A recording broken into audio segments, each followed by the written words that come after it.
Hi, and welcome to Trapping Radio. This is your host, Jeff Dunlap, at least the host for this week, so you're stuck with me. I'm in Iowa right now. I came down to funky trap line supplies and trap tags and to pick up some stuff to haul back to Michigan for predator control group stuff. And it's like I'm a truck driver instead of a trapper some days. And absolutely nothing wrong with truck driving. You got to love them, or we wouldn't have shit in the stores. But that I don't like driving that much, so that's why I'm not a truck driver. But we had trailer troubles after we had it fixed, and it's been a whole freaking nightmare. We might even going back into it. But this week we're going to talk about trap prep, and I've been getting a lot of questions on trap prep and seeing comments on it, and and this is just how I do it or my thoughts on it. A lot of this stuff, there's more than one way to do something. Like you hear the expression, there's more than one way to skin a cat. I'm not sure how many ways there are to skin a cat because I only know one, or I guess two, feed on, feed off. But but you get the idea that there's multiple ways to do it. I'm just going to talk about mine and a few that I know that buddies use and stuff, and ways I've tried to do it and didn't work out. So, but start with I'll mention our sponsors. They help pay for all the costs on a lot of this stuff, and we really appreciate them. And we only take on sponsors that we feel comfortable that are going to be honest people. We know them very well, or we don't put them on as a sponsor. That when you order something, you're going to get that product from them, or if it's lost in the mail, they're going to help you get it the best that they can. Even though when it goes out that door, it's not their responsibility anymore. It's the shipping service, but they always step up and help. So that's what we're looking for, those kind of sponsors. Just good people. We also our first sponsor is F&T Freedom Outdoors. It'd be interesting to do a poll on Facebook sometimes to see what people thought F&T stands for. Not many people probably know what that is. They think probably. I'll give you a hint. Maybe I'll announce it next week what it is. But or I'll do a poll on Facebook. But it doesn't have anything to do with fur or trapping. So it's more of a patriotic thing. So that give you something to think about. But so we got F&T Freedom Outdoors. And they have an awesome shop up there. And when you're if you're going to go up to the Nationals and you're coming up through Michigan, if you go, you'll see a town called Standish or Grayling. Either one, you get off there, you're like, an hour and a half up to them. And then you're only, really half an hour out of your way, 45 minutes. And, they got an awesome shop. I'm probably going to shoot a video before Nationals to, show. I've done a live in there before, but I'll shoot another one. It's just a really remarkable store. But, if you want to give them a call, they have everything you need for trapping, hound hunting, predator calling. They just got everything in there. And they got a whole fur room set up with a bunch of fur blankets on these, they're not wagon wheels, but something looks like a wagon wheel thing they're draped over. They're really cool. They got a window there where you can watch when the women are working, sewing and stuff. You can watch through that window, them doing it. So it's a really, really cool setup. There's nothing like it. And one thing that I was surprised by them setting up is how much fur that they sell out of there. Like, I'll sit and I'll watch them people. I'll be sitting there talking to them. I'll be watching them people come in, the local people, and the women will come in there and they go to the fur room and they buy fur, and they buy fur, whole furs, different stuff made into furs, like stuff for the bracelet furs, they like the furs. I think that most people, a lot of people, if they have access to it, will buy the fur stuff. It's nice and soft. People like that. It's beautiful. It's a renewable resource, and people realize that. So, I mean, you're always going to have the anti-nuts people that ain't going to buy it. But the general people, if they have access to that, a lot of them will buy it. I was really surprised by that, because the reason everybody always says, well, we need an American market. The reason there's no American market is there's no access for the general public to get it. Where would the general public, go in there and get it at a reasonable cost? Most time, if there's some sort of a fur shop, it's $1 million. You go in there and buy something, they want a zillion dollars, like up to Anchorage, on Main Street there. You go in there and everything's like crazy priced. So it's cool that they have that, and if you get up that way, check it out. Watch for the videos. See what you'll be driving half an hour out of your way for, and you'll be really happy. We also have funky trap line, trap tags and supplies. He's out of Guthrie Center, Iowa. He has a shop set up too, where you can go in and buy stuff. During the week, little Alan's there and takes care of it. And both really good guys and honest. And I was over to. I'm going to tell you a story. Alan is the type of guy where you go, and this is the type of people I like dealing with, which are very hard to find. But Alan, I'm over to Clint's, and I call him up and tell him about, I got 2 trailer loads of stuff. I'm getting from Clint to haul back, and he says, yeah, I can run over there. I'm like, you're like 14 hours away. If you need my help, I'll come help you.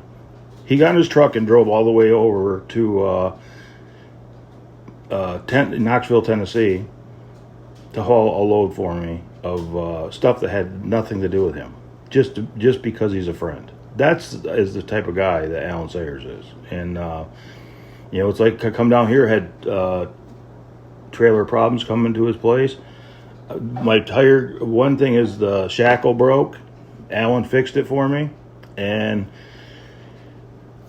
then I had hit a cone alongside the road, one of them safety cones in the construction area, and it ripped my fender off. Shit, Alan put it right back on. It looks better than new. So, I mean, it's just, he could fix anything. In most time, he fixes it better than what it was when he originally had it. But that's the type of guy you're dealing with when you call down the Funkies and, and deal with Alan. And little Alan is the same way, So, it's important. I mean, these people are trappers, real trappers, and they're good men. So, I mean, that's who I like to deal with. Sometimes you got to deal with shitheads. That's just the way it is. But when I don't have to, I definitely don't. So, those are two of the sponsors that, I personally deal with a lot. And we're also looking for more sponsors. So if you have a business in the trapping industry, predator calling, coon hunting, whatever, and you want to be a sponsor, you'll get a hold of me, and we'll see. We just want good people that are going to take care of trappers and treat them right to be sponsors on here, and we'll have. And if you don't, you just won't be a sponsor on here very long, because we won't put up with it. So that being said, we'll go into kind of what we're going to talk about this week. Well, first I'm going to start off. Sarah said I should do like the rant of a madman. I said it's not the rant of a madman. It's the ravings of a madman. And she said ravings that's about a good thing, which I'm not sure how she came up with that. And she's smarter than I am, so I don't ask. But in my opinion, ravings doesn't have to be necessarily a bad thing. And, it can be like... good thing or bad thing. So Getting a sip of my coffee here.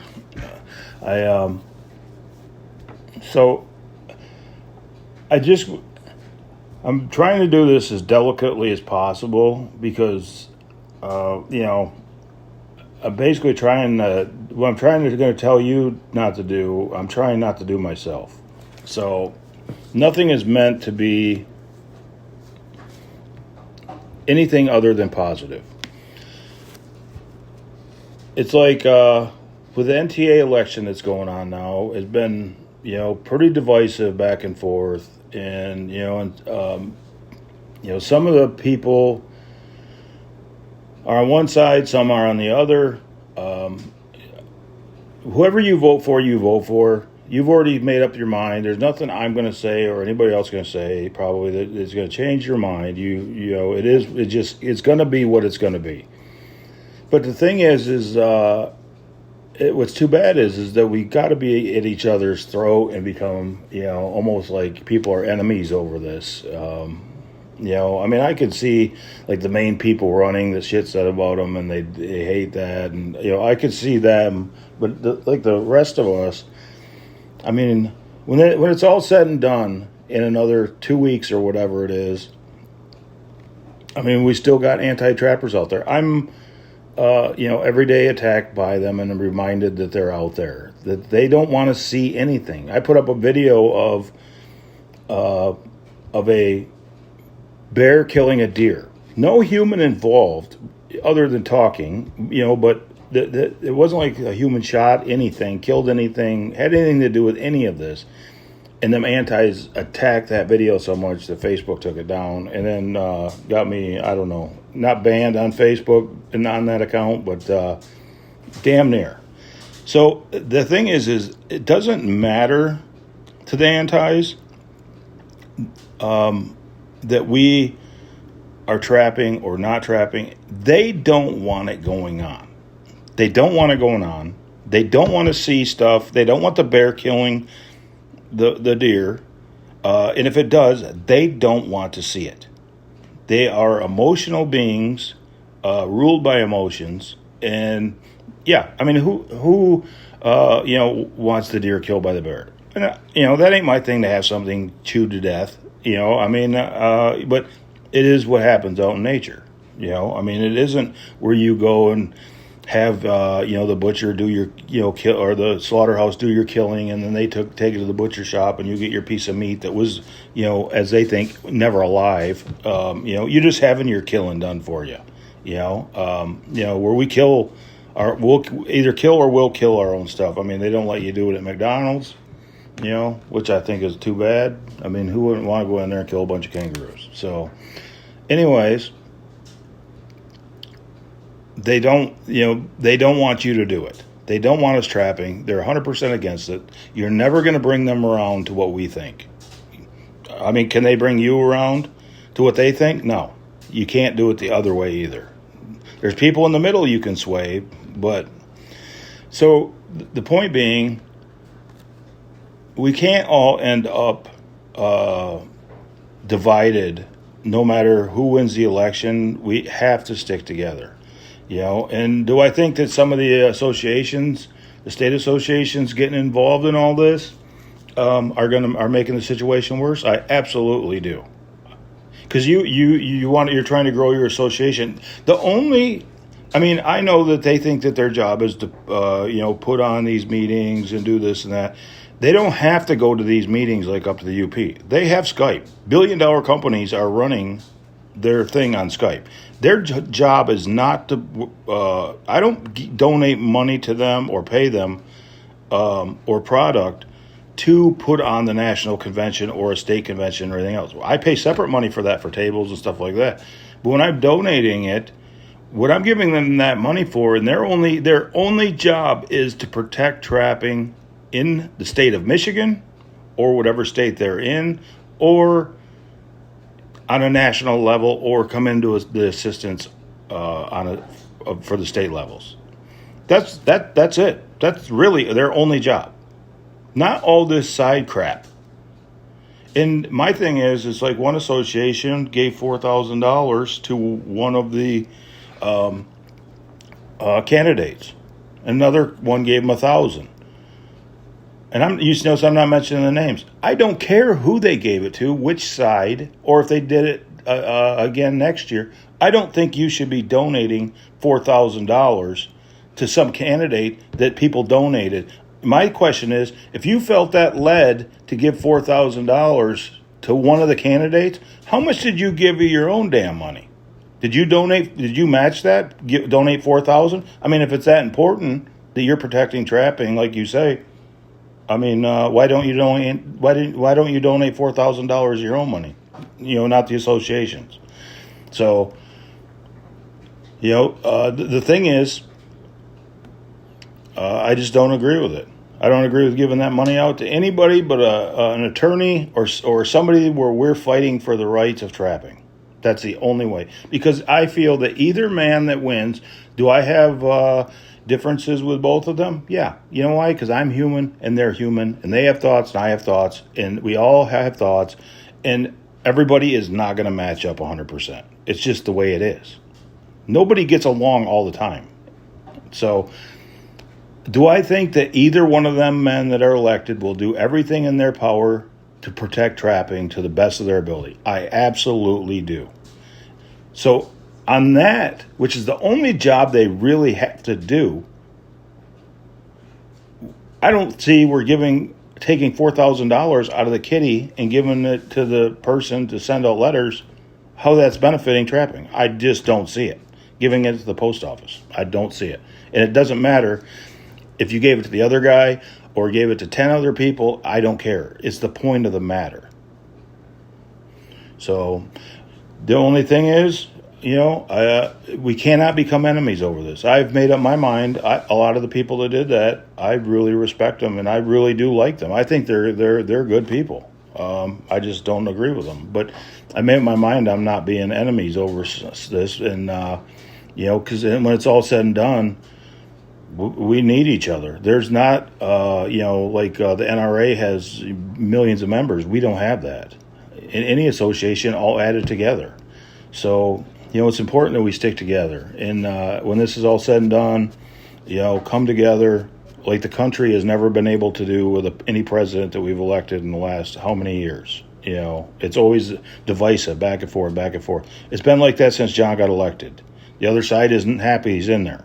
It's been divisive. John pissed off the wrong woman, and he's been dealing with it ever since. So this has to stop, or the trappers we have to step up and take and get into these positions. If these guys can't handle it, we'll just have to run for the elections, and we'll the regular trappers out there will just have to start taking over the positions and stepping up and doing them, including myself.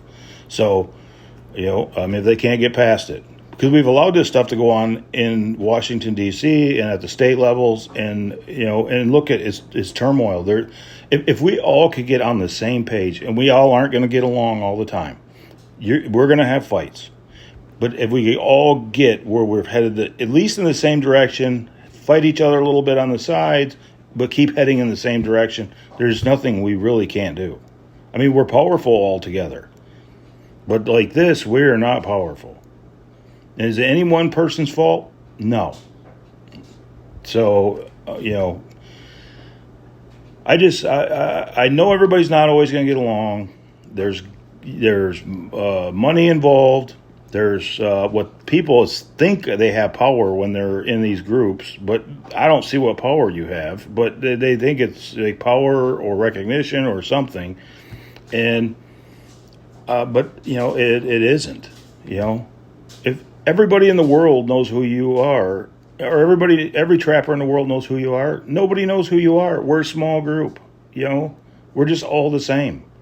And we need each other. So let's just, all quit this and try and, get not be in some big battle about all this stuff. And for the people that are running for president, yeah, I would feel the same way. I would hate the person that said that shit about me and a lot of the other people. I would, but. Nobody said anything about me. Nobody said anything about you. There's no reason why we can't support who we're going to support, vote for them, and then be friends afterwards. We don't have to be enemies because we don't have enough trappers to have enemies with each other. So, anyways, I that was my kumbaya moment.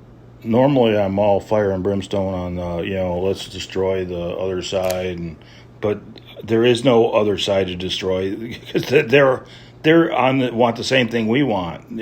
So. We can't have no sides. So, anyways, on the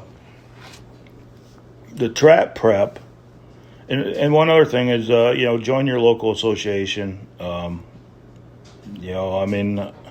If you're not involved, you can complain. They don't really care when you complain as a member, but at least you say I'm a member complaining. I've complained as a member and a non-member, and it usually ends up about the same. But you know what? I'm a member. I threw my number in there with everybody else's, and we that's all we can do. That's all you can do is join, be a member, donate if you can, donate time, money, whatever, and there's really nothing else you can do. So. I guess that's about as far as I'm going to go on that. End up getting myself shish kebab by Sarah. So, one thing a lot of times I take into consideration, I didn't used to do this, but if I'm going to piss a match with somebody, how it affects her, and what she has to deal with, behind the scenes and stuff, and so. On this deal, I apparently didn't take that advice, but I don't think I said anything that bad that she's going to kill me over. But oh well, I'm in trouble every day. So, as far as the trap prep and stuff, I guess it's going to depend on what trap I'm using and what am I going to be using it for. Let's say I'm going to be using a dog-proof trap. The main thing that I always do with the trap prep is I'll go and let's start right in the beginning where we take a Freedom brand or a Duke dog-proof trap. We take it out of the box. I have went and set them out just like that in Cocoon. I also have went, and I like this better because when you're taking them out of the box, setting them out on the line, you still got that greasy shit all over you. So, I personally don't like that.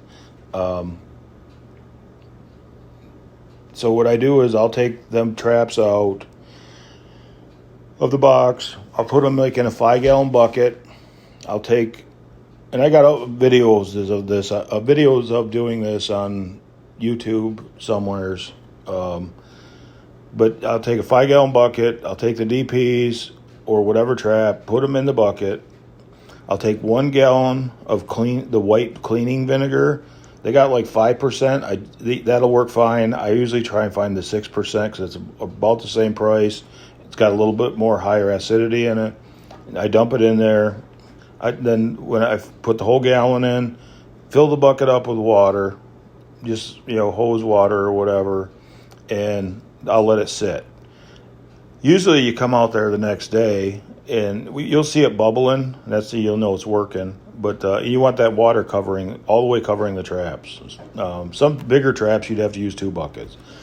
But so what you got is the next day you come out. And you'll see a grease ring around the top of that bucket right at the water line. And you'll know that that grease is off there. And you can, at that point, you can take baking soda if you want to neutralize the acid on it. You can take baking soda, dump it in there, and then, rinse them off and it neutralizes that acid. I generally don't do that. I'll just get it out, and I'll, I'll go and spray down with the hose, and then I'll just kind of set them out there because I want to get a little coating of rust on them most of the time. And if it's getting rain, I'll just leave them out there and let it rain on them. And when it starts drying, they really start rusting. If it's going to be real dry, I'll take that hose and hit them throughout the day a few times, just kind of splash the water over them. And that gets that rusting action going, and it'll start rusting. And so when I go from that, then it's going to depend on, all right, so you got any kind of trap, that's what I do. Whether it's a coyote trap, a beaver trap, a dog-proof trap, whatever. And in this case, was using dog-proof traps. So that's the process I use. I mean, we have used in the past Drano when it was in the metal can. We used the acid. Add acid to water. Do what you oughta. So I've used different things.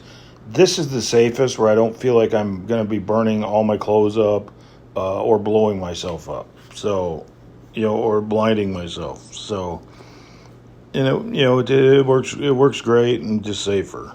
But so after that process, you took them out. You got a little bit of coating of rust. You're going to want more rust if you're going to be, trying to dye them and wax them. So I leave them a little bit longer if you're going to dye and wax. If we're using the dog-proof traps, what I'm going to do is, because the first coon you catch, whatever you have on there, either all or most of it's coming off. All right? So if you spend 3 hours decorating this trap, the first catch, it's already, massacred. Whatever you put on there, paint-wise, whatever. So, what I usually do to protect the trap, keep it firing a little bit faster, is, dip it in Full Metal Jacket and, hang them up. It's real quick. There's different kinds of dips you can use. That one's, easy for me to use, and so that's what I use on them, and, just to stop them from rusting. And then I go and hang them up, and then let them dry, and they're ready to go out and set. And that Full Metal Jacket seems to stay on them a little bit better than what spray painting them does. I painted them and then used Full Metal Jacket. It doesn't seem to matter. The coon don't care.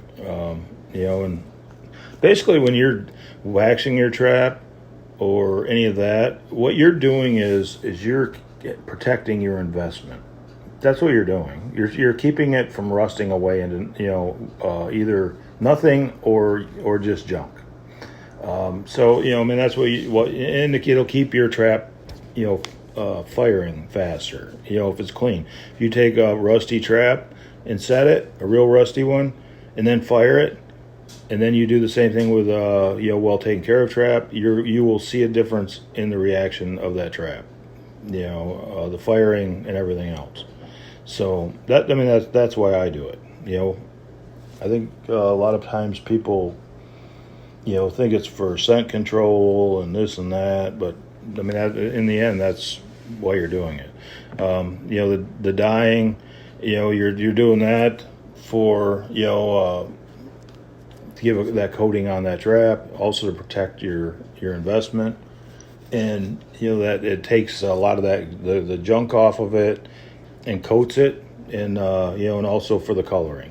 But if you're land trapping, the coloring means nothing. It doesn't matter if you have fluorescent orange traps or blue traps or whatever, or purple traps or pink traps. It doesn't matter. They're underground. So for DPs, that's all I do.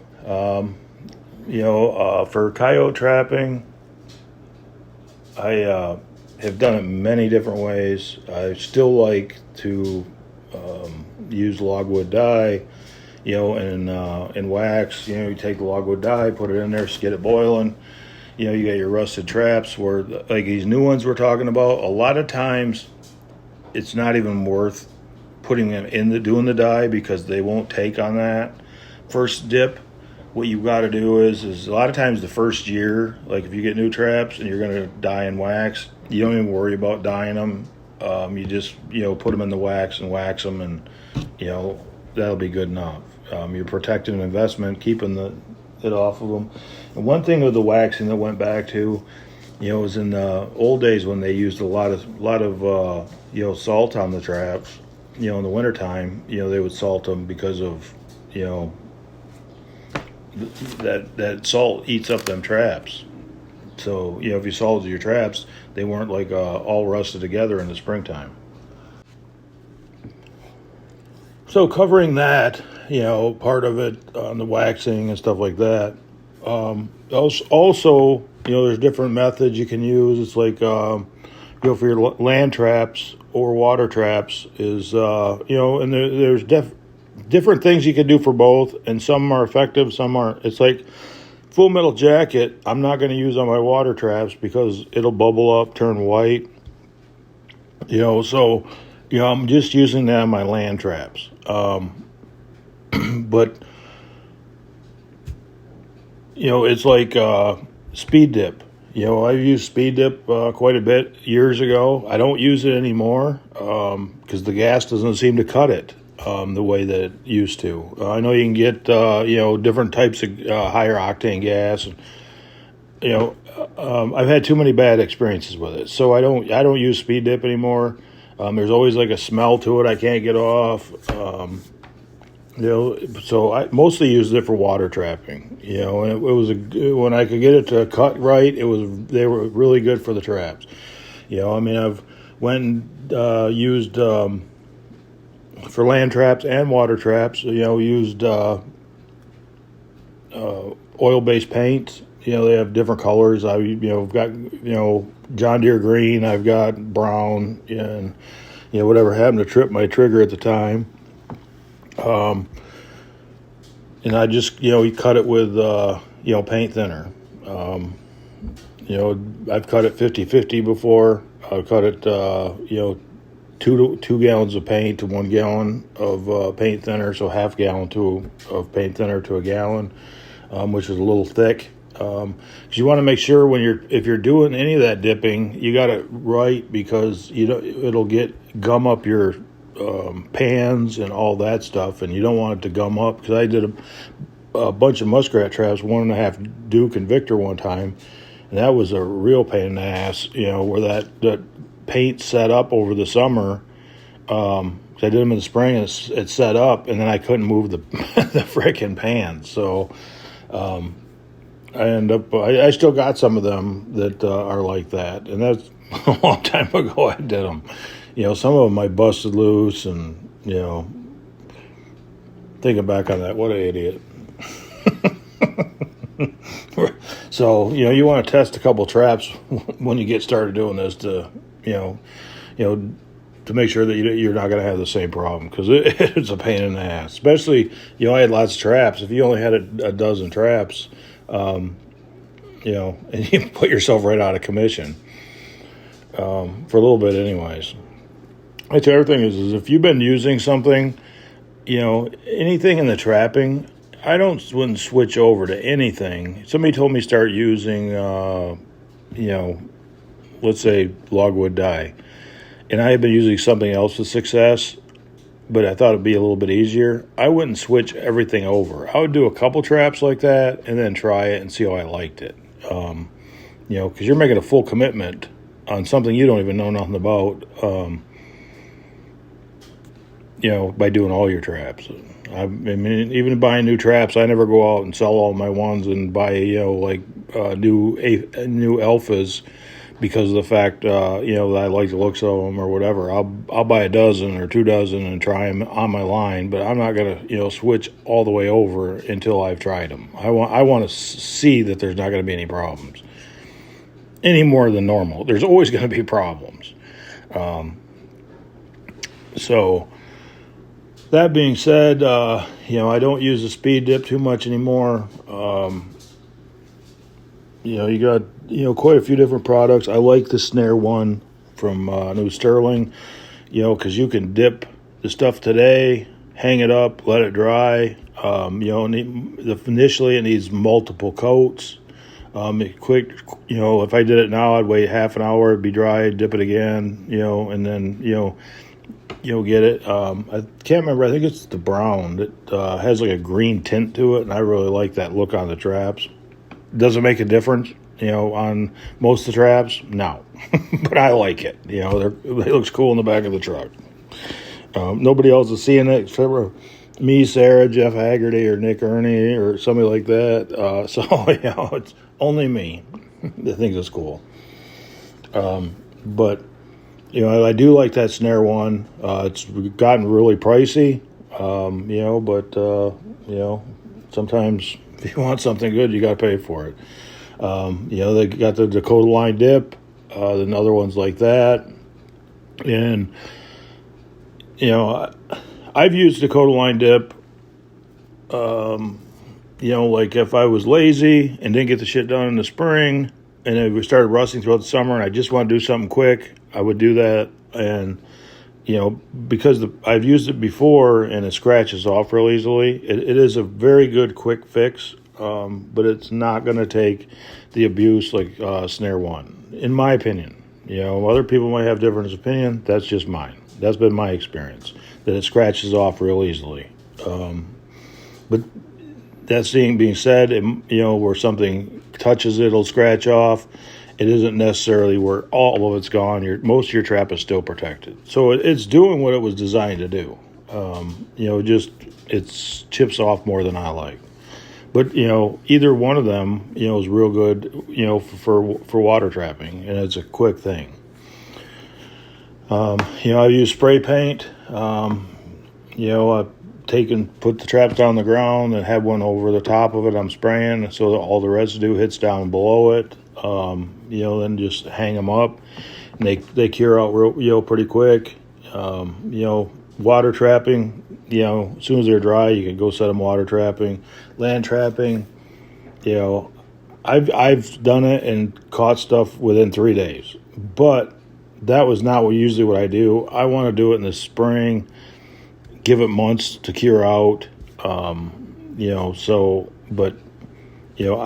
would feel most comfortable at 2 or 3 weeks of letting it cure out, rather than, like I say, I have done it in 3 days. When I was in Louisiana, they stole all my traps. I had to order new ones for Texas on a paid job.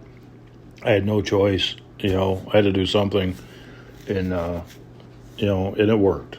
Will it work every time? Probably not, but it did that time. Good enough that the landowner was happy, so that was all that mattered. So there's multiple, different ways of, taking care of your traps. I mean, there's, if you're just starting out trapping, it's hard to tell you what you would want to, exactly do, that this is set in stone, because there's nothing set in stone, There's guys that use speed dip and love it. There's guys and girls that use Dakota Line stuff, and they love it. Some will only say, well, I'm just going to use logwood dye and wax, and they love it, So, they all work. It's just, what do you have the confidence in that is the best product for you? Sometimes you just got to spend money. If you can't figure it out ahead of time, spend money to try the next thing. Do them all one way this year, and if you don't like it, try a different way.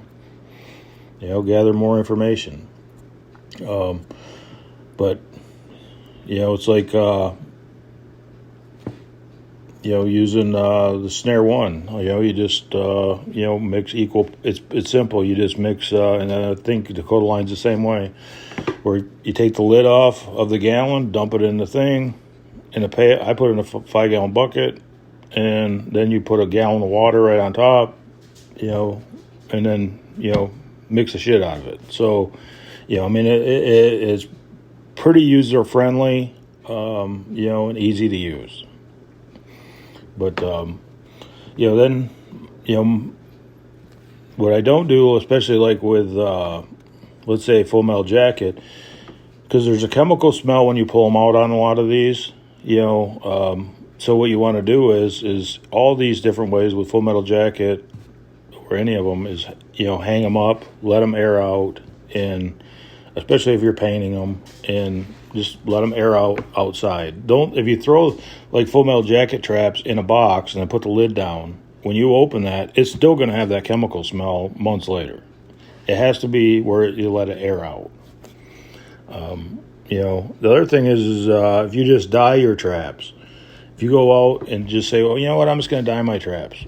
They look great, but that rust will start, as water hits them, that rust will start, coming through. And pretty soon they'll be back, where it looks real good dyed in one spot, and then it'll be rusty in 27 other spots. With the wax, you don't have that problem. So that's, the different things that I have used and do. What you want, and hopefully it helps somebody out there that's just getting into trapping. If you're just getting into it, you don't want to wax your any of the conibears. It doesn't matter what brand, you don't want to wax them. I heard about one guy up to Maine that he waxes all his. I think it was Maine. No, it wasn't. It was North Carolina. And there ain't no way in hell I'm waxing mine. No way in hell. I don't wax my dog proof or my dogless traps or my conibears, either one. And me and my brother one time we had about, I don't know, we could use 220s on state line in Michigan then. We had about 200 220s stacked up, mostly Dukes. And the wind was blowing that way, and we're doing traps and, land traps, and we were doing we had dyed them, and then we were going to start waxing them, and the wax, bubbled over, and does like it does, it shoots up in the air. Anyways, the wind caught that, unbeknownst to us at that time, and shot all that mist right over. They were quite a ways away. My dad had told us to move them, but we didn't. And he didn't tell us why. He just said, you guys should move them. Well, he seen the wind blowing that way. I knew we were, a couple of idiots going to be bubbling up them, that wax, and it was going to blow over there on them 220s. It was years, it seemed like. Finally, we ended up selling them. I couldn't get it off. I tried to burn it off. I tried everything to get it off. Wax be gone from Blackies. You name it, I've tried it to get it off them traps. And I'd have a conibear set out in the federal land, and I would walk back, be just about back to the truck, and I'd hear bang. That damn thing would go off. Had to walk. Your choice is walk back over there and set it, or walk back over there and set it tomorrow, and you ain't got nothing. So you're committed to walk back over there. Towards the end of the season when you're tired, you probably just leave it till the next day. I mean, that's like if that's a 10th time that's happened to you, and things are getting lazy towards the end. But if you're just starting out, or if you're an experienced trapper, watch that wind. If you're going to wax and dye your traps, when you're doing that wax, make sure that wind isn't blowing towards your pile of conibears, because you might be sorry for a long time. And I know I was. My brother was too. But I everything you learn trapping is either learned by having to pay or by blood. Those are generally the two ways that you pay trapping. But you remember them things, and some things you choose to help other people with. And I'm hoping some of my bad mistakes and stuff will help some of you not do the same thing that I've done. Well, I guess we're going to close there. If anything I can do to help you, just shoot me a message, and I'll help you the best I can. I don't definitely don't have all the answers to everything. If I don't know, I just say I don't know, and I'll try and get you hooked up with somebody that does know. So I appreciate everybody tuning in, and I'll see you next week.